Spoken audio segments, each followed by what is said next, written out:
à toutes et à tous. Donc, je suis Alice de Maximi. Je suis la fondatrice du collectif Femmes de Santé. Aujourd'hui, nous avons donc un tips. Le tips, ce sont les trucs et astuces des experts de la santé qu'elles nous partagent pour que nous nous endormions ce soir plus sachantes qu'hier. Euh, Aujourd'hui, nous allons aborder les relations soignants-soignés comme étant évidemment, bien entendu, l'un des premiers médicaments. Nous avons avec nous docteur Marie Florin et puis Sandy Boulanger que je vois se loguer. Coucou Sandy. Bonjour.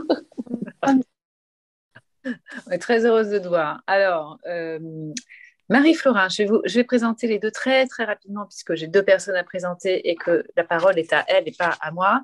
Avant de présenter, quelques petits rappels. Le 8 mars, nous organisons un événement où les femmes de santé vont pitcher sur la santé des femmes et vous avez jusqu'au 21 pour déposer vos projets, start-up, association, projet commercial, ce que vous voulez. Qui bénéficieront d'un accompagnement concret, c'est-à-dire les mains dans le cambouis et pas un accompagnement des hautes sphères dans lesquelles qu'on ne comprend pas ou qui ne nous aident pas. Et je voulais aussi dire que ce soir, donc je vous l'avoue, mais voilà, nous allons devoir sélectionner 13 femmes qui font la santé et que nous mettrons en lumière cette année. Sachez quand même que je crois qu'on a autour de 70 candidatures, ça ne nous est jamais arrivé d'en avoir autant. Et on est toutes collégialement en train de s'arracher les cheveux pour vous. Voilà, donc c'est exceptionnel et c'est merveilleux parce que on découvre plein de projets qu'on ne connaissait pas et pourtant nous on est vraiment justement dans la valorisation des projets, donc je suis très fière et merci à vous. Alors, Marie Florin, donc vous êtes radiologue, spécialisée en imagerie de la femme à Tenon, mais aussi dans le privé. Vous êtes aussi plutôt spécialisée tout ce qui est un peu endométriose, cancéro, etc., mais aussi dans la scénologie. Et ce que vous aimez dans votre métier, je regarde mes notes parce que je n'ai pas de mémoire, c'est la proximité et le contact que vous avez avec les femmes, que vous qualifiez, je cite, de plus doux, de plus serein sans doute. Et donc, vous m'avez dit à la fin, j'aime bien prendre soin des femmes. Merci pour nous. Et puis, la petite anecdote perso, c'est que vous avez été, quand vous étiez petite, danseuse classique à l'Opéra de Paris. Voilà, c'est quand même la classe. Et moi, je suis pleine d'admiration là-dessus. Merci pour cette présentation.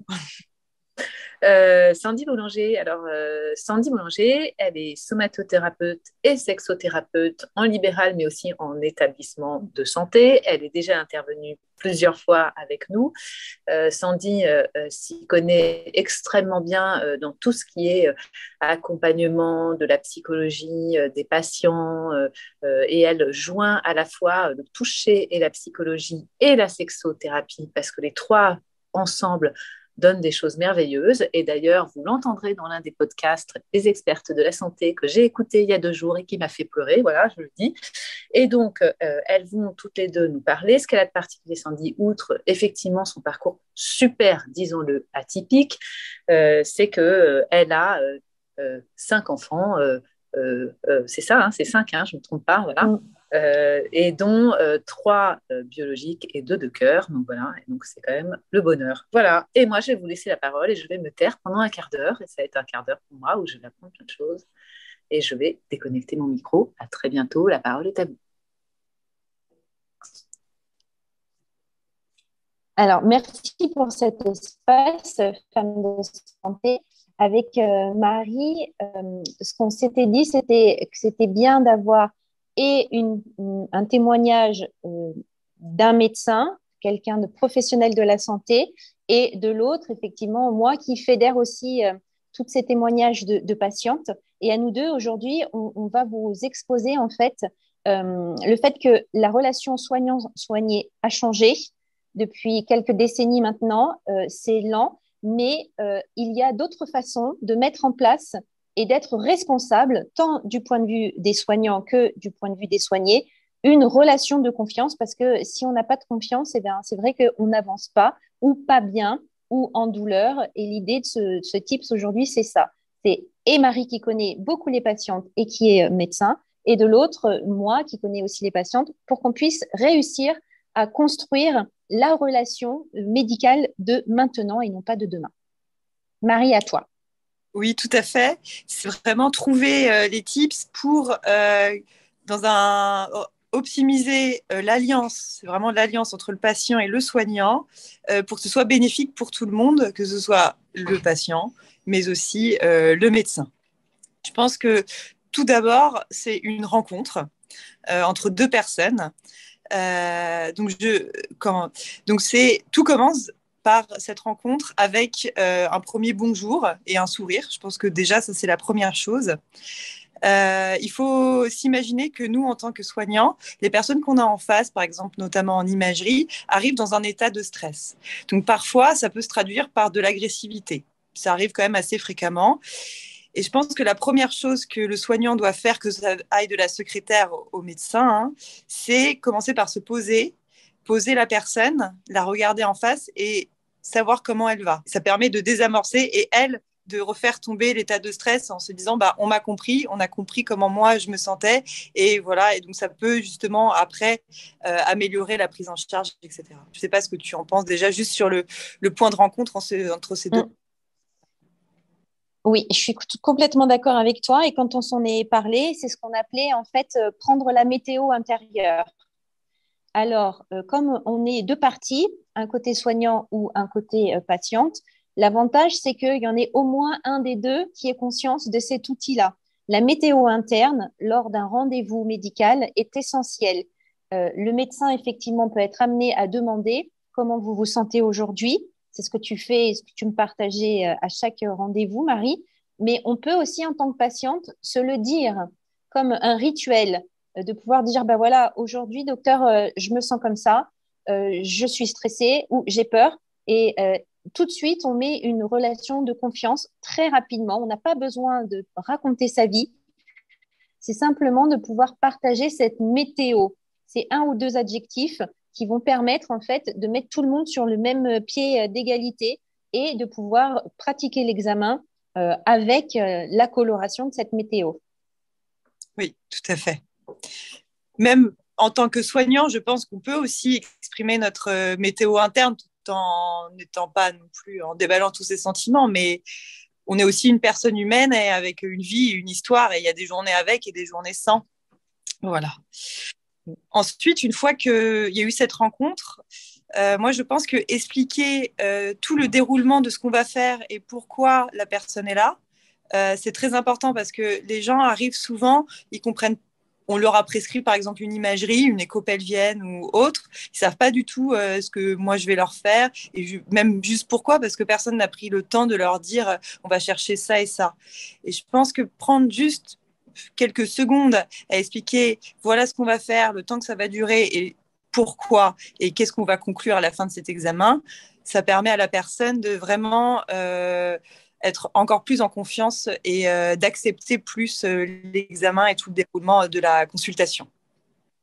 Voilà, donc ça passe d'abord par une compréhension de ce qui se passe pour le patient.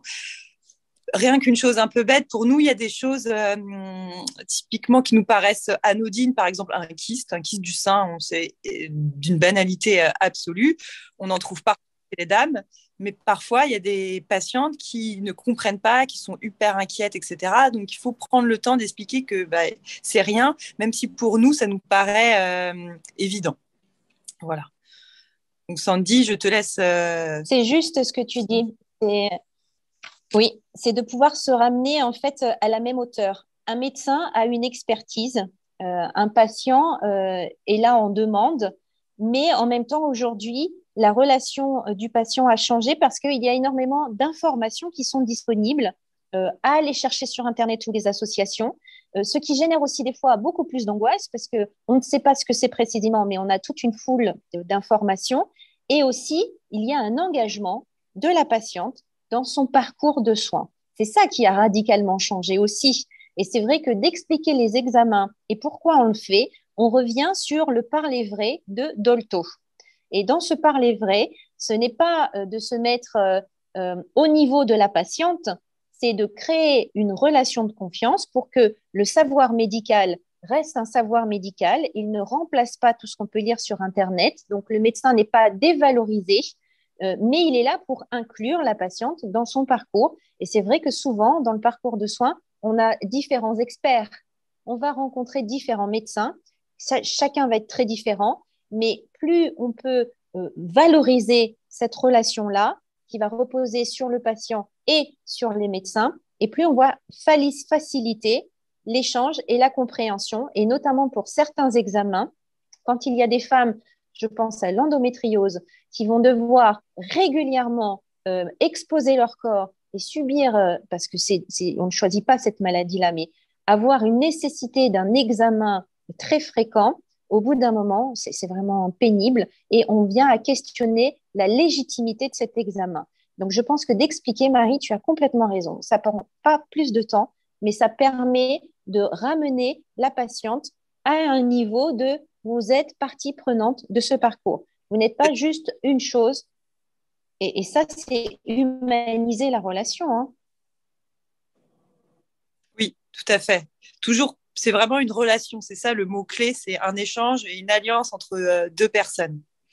Moi, je voulais aussi aborder, on en avait parlé toutes les deux, sur juste la douleur et tous les examens un peu invasifs.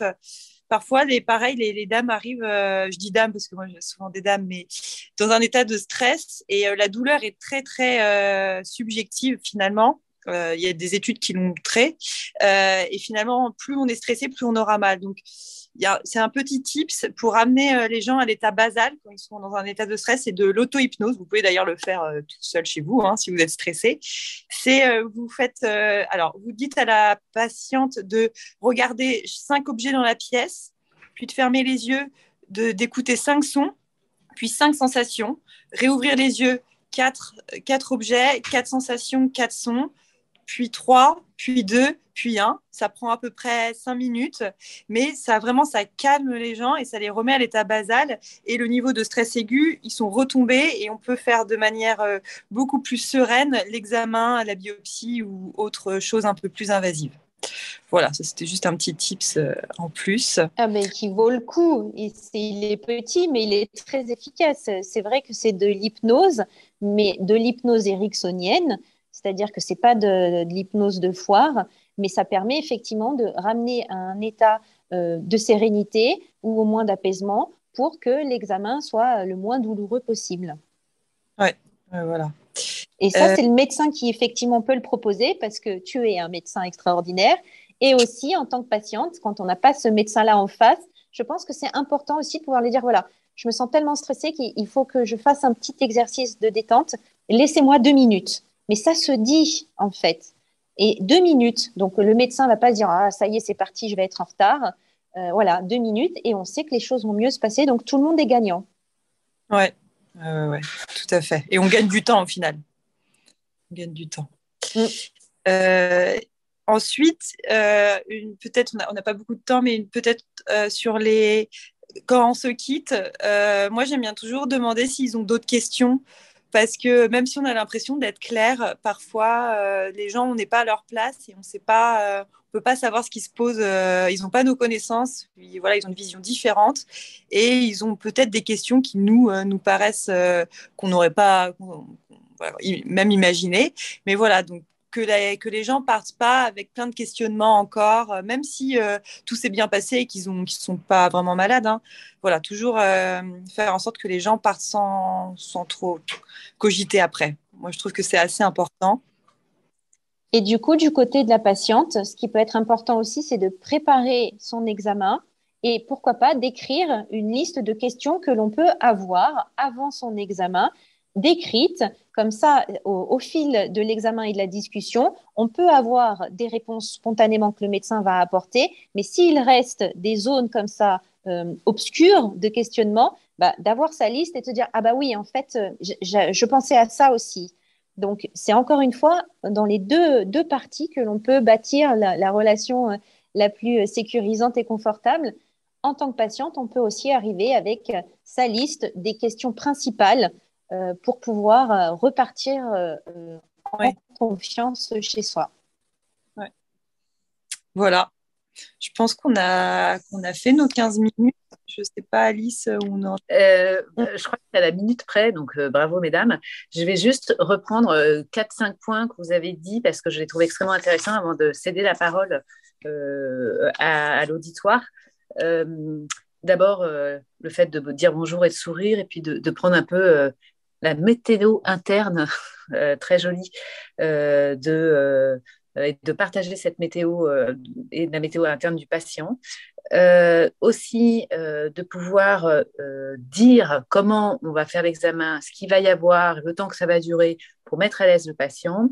Donc en gros, cette espèce de parler vrai qui va permettre de participer à l'engagement du patient dans son parcours de soins.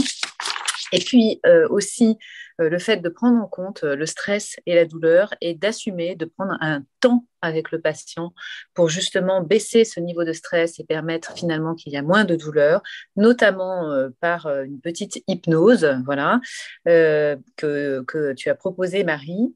Et puis, quand on se quitte bien. Et donc, on demande s'il y a d'autres questions que le patient pourrait avoir préparées à l'avance. Je pense avoir à peu près tout résumé et rapidement. Et maintenant, la parole est à l'auditoire.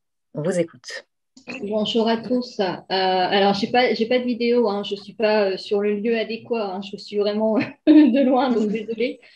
Non, en fait, l'écriture, j'ai pas mal de patients, pour le coup, et patientes autour de moi qui sont très timides et qui sont vraiment paralysées quand elles rencontrent leurs spécialistes, voilà, de diverses pathologies. Et je leur ai dit, mais je dis dans ces cas-là, pourquoi ne pas écrire à la limite sur un petit papier, voilà, tout ce que vous avez comme question, comme chose qui vous interroge, même des situations où vous avez rencontré qui vous posent peut-être problème. Et puis simplement, soit on le lit pour le coup en consultation, soit quand le praticien n'a pas le temps, dans ces cas-là, dire ouais, écoutez, docteur, j'ai fait un petit papier, je n'ai pas osé vous poser toutes les questions, mais si vous pouviez voilà, m'y répondre quand vous avez un petit moment, je vous donne mon petit courrier, ma petite lettre, et puis voilà. Et je sais que ça a marché pour pas mal de patients autour de moi, dont une amie en l'occurrence qui était complètement tétanisée, et elle me dit c'est bon, ça a marché, et maintenant on arrive à discuter un peu plus librement. Donc voilà, c'est une astuce parmi tant d'autres. Ah oui, oui, oui. Non, mais moi, j'ai jamais eu encore de patient qui m'ait demandé par écrit, mais je pense que c'est très intéressant et très utile, où effectivement, c'est vrai que parfois les gens, ils osent pas parce que finalement, c'est assez court, hein, les temps de consultation d'imagerie. Exactement. Donc, et quand on est vraiment paralysé et très timide, c'est sûr que c'est pas en 5, 10, 15 minutes que tout va débloquer. Donc, ouais, c'est super. Mais de rien, merci à vous. Et puis, c'est vrai que ça permet après, peut-être aux médecins aussi, de prendre le temps à tête reposée, de lire les questions et de répondre par mail. Et éventuellement, s'il n'a pas les réponses parce que ce ne sont pas son domaine d'expertise, de pouvoir donner des contacts, de plutôt dire, bah voilà, ça, vous pouvez aller voir tel professionnel ou tel professionnel, mais que voilà, la chaîne soit en marche et qu'effectivement, la timidité, c'est pas une maladie, mais quand on a ce caractère-là, c'est bien de trouver cette solution. Et c'est vrai que Karine, c'est super cette solution d'écrire. Et là, ça crée une relation de confiance avec le soignant qui va prendre l'habitude de toute façon que ça va se passer comme ça. Donc, la consultation ne peut être que plus détendue quand on sait que ça se met en place. C'est une très bonne idée. Bonjour, j'avais une question. Je ne sais pas si vous m'entendez. Oui, on vous entend, Emmanuel. D'accord. Je recoupe la remarque. Alors, j'espère que je coupe l'herbe sous le pied à personne, mais est-ce que les conditions dans lesquelles vous pratiquez la médecine vous permettent de prendre tout ce temps? Et est-ce que la pression, elle n'est pas aussi sur vous? Et du coup, il y a un effet d'enchaînement qui fait que vous aimeriez bien prendre ce temps pour le patient, mais finalement, vous ne pouvez pas le faire. Voilà, je questionne en fait voilà, la pression que vous avez pour le médecin et pour votre pratique aussi, Sandy. Hein. Est-ce qu'il n'y a pas cette pression du temps sur tout le monde, sur le patient et le médecin et les praticiens? Voilà. Est-ce que vous y arrivez vraiment à tout ça, en fait? C'est ça ma question. Vas-y, Marie. Oui, je pense qu'il n'y a pas besoin de 45 minutes pour établir une relation de confiance. Je pense qu'en 15 minutes, on peut faire plein de choses. Que tout passe, bien sûr, c'est le dialogue orale, mais ça passe aussi par le dialogue physique. Enfin, bon, on parle des deux langages. Et sincèrement, oui, je trouve qu'on a quand même le temps. Après, c'est sûr, hein, c'est pas parfait. Et c'est vrai qu'on a quand même tendance à voir de plus en plus de gens, que ce soit à l'hôpital ou en ville, qu'on est de plus en plus submergés. Hein, ça, c'est une réalité. Mais si on veut le prendre et avoir une relation avec nos malades correcte, on peut. On peut, même pas dans un temps, dans un minimum de temps. On en parlait justement avec Sandy. C'est aussi ce petit tips, il est aussi fait pour optimiser la prise en charge et donc créer cette alliance avec le patient, justement pour trouver des petits tips, des petites astuces pour optimiser finalement l'échange.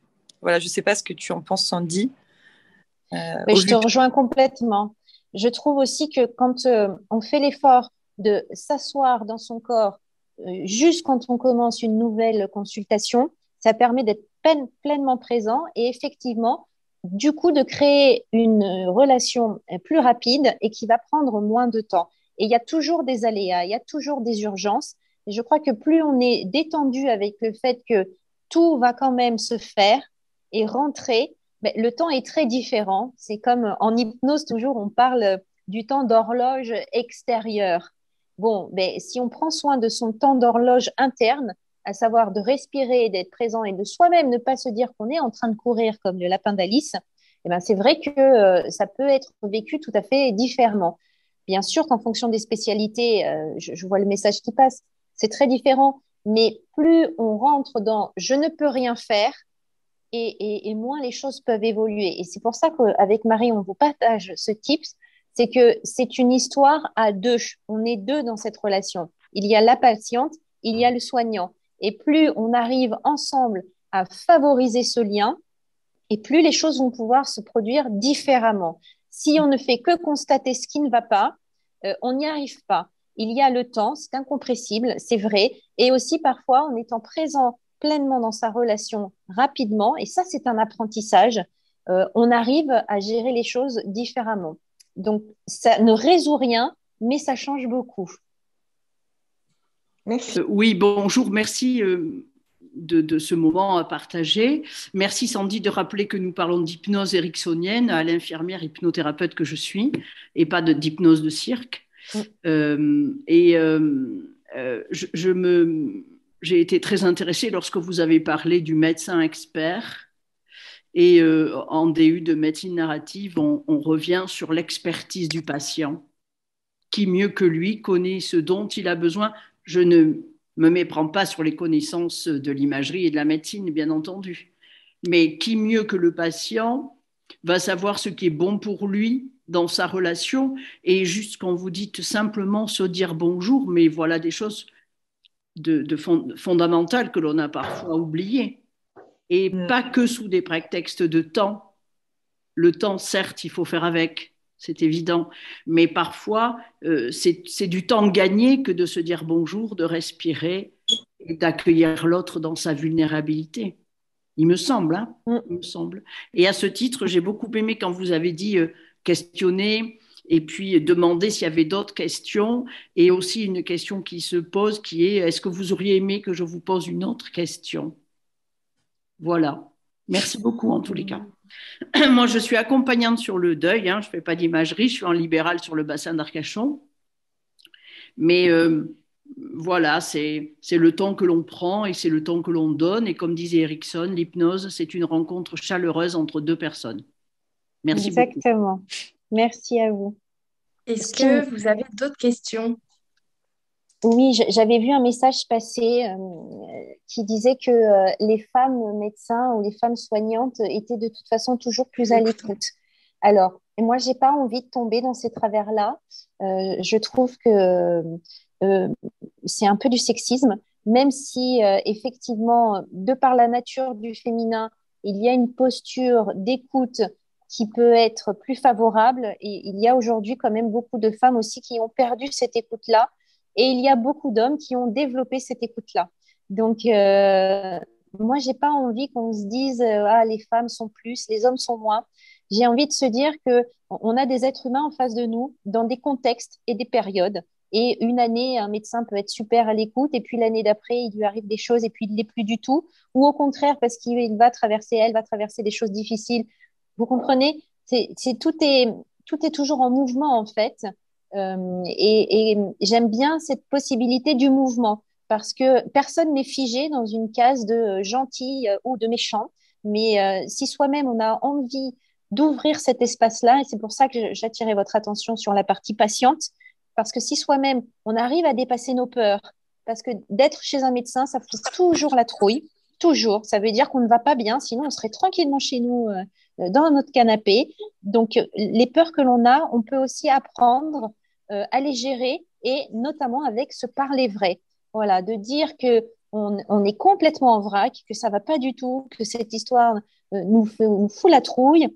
Je pense que le médecin peut aussi entendre ça, non pas en se disant qu'il a en face une hystérique, hein, parce qu'on est tous d'accord que Charcot, c'est terminé, mais que peut-être, OK, on va prendre soin.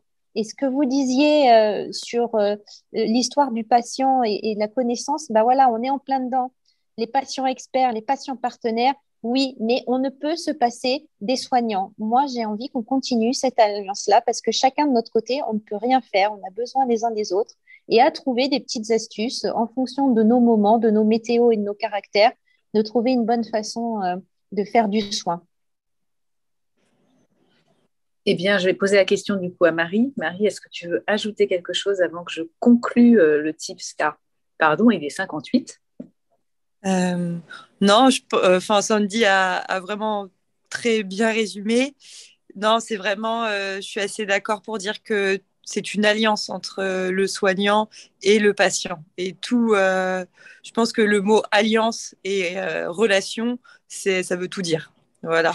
Et que de chacun de nos deux côtés, avec nos points de vue qui sont différents, mais pour amener le meilleur afin que le patient quand même se batte contre sa maladie et guérisse. Je pense qu'il est important que les deux parties s'allient et voilà. C'est mieux que moi. Hein. Désolée. Pas encore. Merci beaucoup, mesdames, pour ce très joli tips qui me rend fière d'être une femme de santé. 2 points pour finir, qui sont des points collectifs que je n'ai pas dit. Le premier, c'est que moi, je suis très souvent à Arcachon, pour info. Donc, et je voudrais monter la première région. Je voudrais que ce soit la région de Bordeaux, Arcachon, pour commencer à étendre en région, parce que c'est plus facile pour moi, pour info. Donc, on en reparle. Et le deuxième point, rien à voir.